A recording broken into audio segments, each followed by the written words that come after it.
Let's be real. For as long as we've existed, humanity has basically had two massive dreams. The first one is, well, it's pretty obvious. Yeah, that one. The dream of just soaring through the clouds, no strings attached. And the second big dream? It's a little more instinctual. The dream of just being completely, totally, untouchably safe. For centuries, these were just stories, just myths, until a fictional genius named Tony Stark decided to build them both into one incredible package. I mean, that's what the Iron Man suit really is, right? It's the absolute pinnacle of gadgets. It's not just flight or strength or armor, it's all of it, plus a genius AI and enough firepower to level a small building, all wrapped up in a personal, weaponized life support system. It's just the perfect sci-fi fantasy. Which brings us to the big question. Seriously, we've got phones in our pockets that are more powerful than the computers that sent us to the moon? Where's my flying metal suit? Well, today we're gonna dig into why building one is, just a tad more complicated than the movies make it look. Okay, so first things first. Before we can even talk about the real world, we have to appreciate just how unbelievably, ridiculously overpowered the movie version of the suit is. It's not just one cool piece of tech, it's a whole wish list of impossibilities crammed into one shiny red and gold package. I mean, just look at this. You've got a magical, never-ending power source in your chest. You've got repulsor beams, lasers, rockets. You can fly faster than a fighter jet. You're strong enough to fight the Hulk, and your armor can take a hit from a tank. All while your personal AI butler is giving you tips. And you can still pull off a perfect superhero landing. It's just, the bar is impossibly high. So what happens when actual, real-life engineers try to build just one tiny piece of that puzzle? Let's take flight. You'd be surprised, but there are some incredibly brave, or maybe just crazy, people actually doing this. Companies like Gravity Industries are literally strapping jet engines to their arms. And here's where reality hits you like a ton of bricks. Let's compare. Endurance? Iron Man flies for, like, ever. The real-world version? You get a few minutes, tops. Noise level? Tony's suit is this cool, sleek whoosh. In reality, it's deafening. But my absolute favorite is landing grace. Iron Man gets the perfect three-point superhero pose.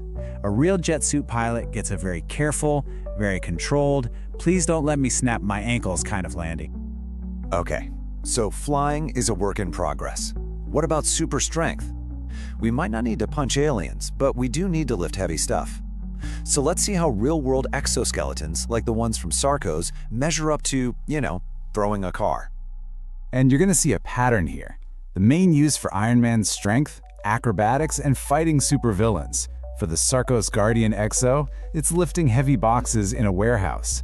Cinematic agility gets replaced by slow, deliberate walking. And that magical arc reactor power source? Nope, you get heavy, hot swappable batteries. But the real kicker is the integration.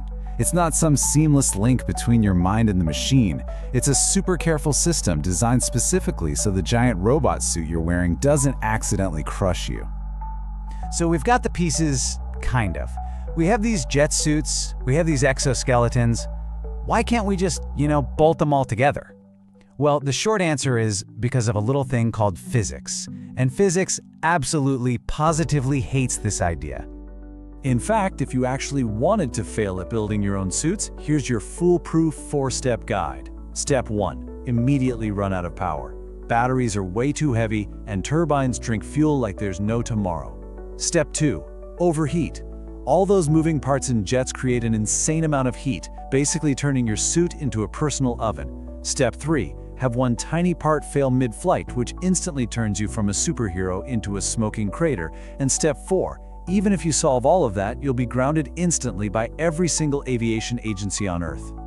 And this chart right here, this is the real villain of our story. It's the impossible trade-off. It's a brutal game of engineering whack-a-mole.